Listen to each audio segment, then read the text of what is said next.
respond to those. Senator Romney. Why would you not pursue one for re-election? I considered my age and the fact that at the end of a second term I would be in my mid-80s, and I think it's time for guys like me to get out of the way and have people in the next generation step forward, because they're going to be shaping the world they're going to be living in. And over the last a couple of decades, people of my age, the boomers, have done pretty well for ourselves. We voted for all sorts of benefits and programs for us, and we haven't paid for them. And I think some of the people that are coming along next want to have a say in how we leave the earth and how they prepare for the future they're going to live in. Vocal Trump critic, do you feel like with him likely being on the ballot next year, it would give you trouble running for re-election? There was a recent poll in Utah which had me showing some very strong numbers. I was very pleased to see that. I think the people in Utah don't all agree with me on the posture I took with regards to Donald Trump, but they respect people who vote their conscience, and I appreciate that in my fellow citizens. And I don't have any question in my mind that if I'd have run again, I just don't think that we need another person in their 80s. I'm a little long of tooth already. We don't need more like me. The issues of the day relate to China, climate change, AI, and a lot of the guys in their 80s who know how to deal with those issues.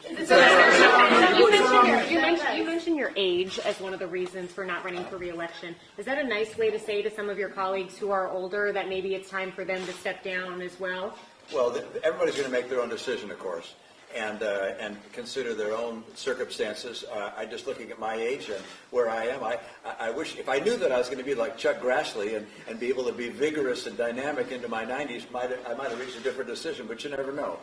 But I do think that the times we're living in really demand the next generation to step up and express their point of view, and to make the decisions that will shape American politics over the coming century. And just having a bunch of guys who were around, the baby boomers, who were around in the post-war era, we're not the right ones to be making the decisions for tomorrow. You can speak to where the Republican Party is now. When you look at the Republican Party, particularly where the House of Representatives is, do you feel like this is a Republican Party that is beholden to former President Donald Trump? Well, there's no question but that the Republican Party today is in the shadow of Donald Trump. He is the leader of the greatest portion of the Republican Party. It's a populist, I believe, demagogue portion of the party. Look, I represent a small wing of the party, if you will. I call it the wise wing of the Republican Party. And I don't believe we're going away. I think ultimately we'll see a resurgence and come back into leadership of the party. Look, my wing of the party talks about policy and about issues that will make a difference to the lives of the American people. The Trump wing of the party talks about resentments of various kind and getting even and settling scores and revisiting the 2020 election. What are the policies for the future? And my party is only going to be successful getting young people to vote for us if we're talking about the future. And that's not happening so far in that other wing. Aren't you going to lose that battle? People like you are fighting that wing of the party and stepping aside. And to add to that, you had said just that a lot of the party simply does not believe in the Constitution. What do you mean by that? Well, I was in a rally where someone said to me, if you're elected, this is when I was running for Senate last time, if you're elected, will you close down ABC, NBC, and CBS because they're not sending out the truth? And this was in a Republican rally, and I was like, really? I mean, there's no question. There's some portion of my party and the opposition party who thinks we need to have a strong person, a strong man, to put aside the Constitution. But for that matter, President Trump, former President Trump, said we should put aside the Constitution and reinstall him as president. I mean, so yeah, there are some people who believe that. I believe they're sorely wrong. I believe the great majority of American people believe that they're wrong. But in terms of what I'm going to be doing, look, I want to get more young people voting and involved in the political process, and that's something I'm going to devote myself to after the next year and a half when I spend it. Who do you plan to endorse as your successor? Governor Cox, Mia Love, Congressman Owens, and second, why not stay and fight for what you believe in, even if it takes you to your mid-80s? Well, in part because I believe we want some other young people coming in and making those decisions. I don't intend to make endorsements. By the way, I think endorsements are, that's the old line, the John McCain line, they're not worth a bucket of spit. Who the heck cares who endorsed who?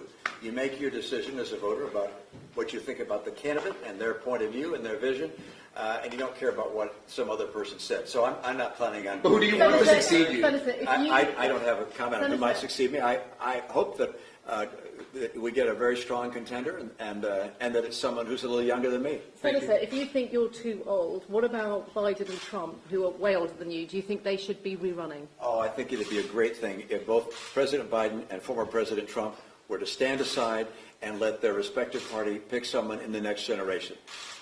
President Biden, when he was running, said he was a transitional figure to the next generation. Well, time to transition. David Ignatius this morning made a strong argument that we should see that kind of a change. I think both parties would be far better served if they were going to be represented by people other than those of us from the baby boom generation. Do you have any, You pointed to some of your bipartisan accomplishments in your statement earlier. Are you concerned at all about the ranks of senators who are at the table forming gangs, that's thinning out? Well, we had a group of about 10 of us, and that group has dissipated a bit. Rob Portman is gone.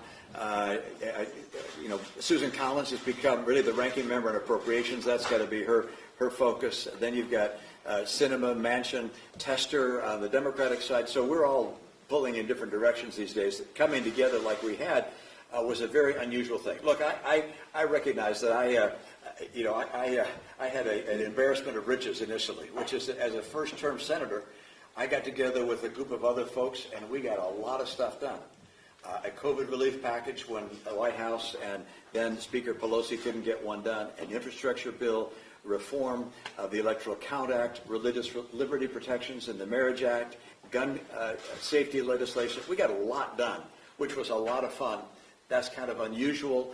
And looking forward, I think it's going to be more challenging for something like that to occur again. Senator, are you going to seek elected office again? Will you run for office ever again, high office, Senate? I never imagined I would be running this time, and I can't imagine doing it again. But there's that old line from Dumb and Dumber, which is, there's a 1 out of a million shot. So you're saying there's a chance? All right. So I'm certainly not planning on that. I got no future campaigns in mind. Senator, what have you heard from some of your colleagues on both sides of the aisle when it comes to missing your leadership, missing your participation in these issues? And secondly, something you're very well going to be a part of, potentially, is another impeachment trial in the Senate, this time with President Joe Biden. What's your response to that? Well, I have been heartened today as I've received texts from a great number of my colleagues saying they're going to miss me. I appreciate that. I was heartened by the poll in Utah a couple of weeks ago that was very, very encouraging as well, with a very positive approval rating. That feels good. Following the George Costanza lead, which is you leave when they're laughing, you leave when they're wishing you would stay. And I really don't want to be in an institution where people are saying, why is he still hanging around? Speaking of that, Senator, And so I'm going to continue to work over the next year and a half to really address the big 3 or 4 issues: immigration, the level of our debt we have, a climate change strategy, and a strategy to deal with China. What about on impeachment, on another impeachment trial potentially? I know the House is beginning an impeachment inquiry. I haven't heard any allegation of something that would rise to the level of a high crime or misdemeanor. I think it would be very unusual to actually see a referral of impeachment. I don't expect that to happen. They can inquire and see if there's evidence that shows something else. I don't think they'll find that. I don't know. But there's been no allegation of that. And any hint of that has been denied by the president. So I'm not expecting that to occur. Senator Romney, you can talk about your legacy and how you want to leave before people, as you said, are laughing at you. What would you say to some of your colleagues who have been experiencing? They were laughing at George Costanza, Yes, not me. yes. Sorry. They laugh at me too, but that's a different matter. What do you say to some of your colleagues, including the Republican leader Mitch McConnell and Senator Dianne Feinstein, who are going through their health diagnosis and facing criticism to step down? Well, in their position, for instance, take Mitch McConnell. He's the leader of the Republican caucus. What he's able to do at his age is really extraordinary. I mean, and I'm a first-term senator. Even as a second-term senator, I would not be a committee chair or a ranking member. I'd be a junior person trying to get stuff done and fight through the regular order process. I was able to break through that with this gang that came together. But he's in a position to make a real difference at his age, which, if I were majority leader of the Senate, I might reach a different decision too, but I'm not. Senator, in the excerpts from the book that just came out today, you had some harsh, at least memories of Leader McConnell. Are you at all disappointed by the leadership that you've seen in your Republican Party that you've encountered, particularly with the impeachment trials and in dealing with Trump? No, actually, I have a great deal of respect for Leader McConnell, and one of the mysteries to me is why he is so unpopular in national polls. I don't understand that. He is the singular reason why we have a conservative Supreme Court. Hope people recognize that. He also is a very effective leader of our group. When you have 50 people, a Republican group, basically 50 of us, every one of whom thinks they ought to be president, how you lead a group like that is not easy, and he has done it with skill and aplomb over a number of years. So I have nothing but the highest respect for him. There's nothing that I know of in the book that McKay Coppins has written that's critical of the leader. I mean, the personal conversations, the private conversations, and his public pronouncements, I've been nothing but more impressed. In that book, you say that McConnell said that Trump was an idiot. That was the words of McConnell. But one, is that true? I'm not going to comment on those specific things because those were not quotes from me. They were quotes from a member of my staff who actually quoted that. So I won't comment about that. But I think who objected on January 6th is disingenuous. I think the point was that with regards to that comment, which is that I think Leader McConnell thought it was not a great idea on the part of Donald Trump to be critical of jury members at the time they were deliberating. It was kind of an obvious point. And then what about Cruz and Hawley? Because you said they were disingenuous on them objecting. Look, I really do believe that many of the people in leadership, meaning elected officials who claimed that 2020 was a stolen election, that we need to recount the ballots or whatever, other than through the normal judicial process, I think they do better. And I have expressed that numerous times. That's not a surprise. Look, democracy requires belief and credibility in elections, and so people who are casting aspersions on our election process are threatening one of the bases of our very foundation.